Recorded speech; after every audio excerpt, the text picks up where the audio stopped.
老爸，冯玉记现在开始做三龙馒头子了，生意嗨得不得了。搿是我得一起上来，鲜肉三龙，店里生意不错，一般侪是回头客。你到一个三龙卖得哪哈价？还可以吧，一天卖个100多笼。你到哪不弄只机器做呢？手工做的好吃啊，有灵魂呀。王老板，有个事体我百也勿难受。每当我单独冯玉记来吃，我看见到个员工哦，面孔浪侪笑嘻嘻的，充满干劲。那个是为啥呢？你这个员工全部该上班，企业制度必须要对员工好。Nice。哇，再包三笼。一搭个三龙馒头我第一趟来吃嘞，那新品种是吧？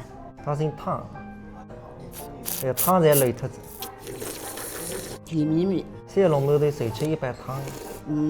看看，搿肉是哪生的？鱼子虾包，12块钿一笼，高钿也不贵。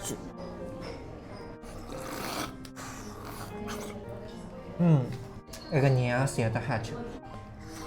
老婆现在人家讲乃是前所最幸福的烂套套。做性格，看你个福气哇！带东带西，美食侪还吃吃，那么平淡苍苍，生活几何虚意。美食嘛，搿难哇！我吃次一笼不大够哇，主要说起来味道好。那个四杂一大堆。老婆今朝个三龙馒头哪哈？还吃个难。再带我去毛粮厂，我到处去要里吃。喏，就到一档硬打个，侪真蛮嗨个。哦，也是3块一只，自家蒸嗨了。我搿蛮嗨，上个是我还包到冰箱里向，香肠拿出来蒸，是吧？吃起来最方便。哎。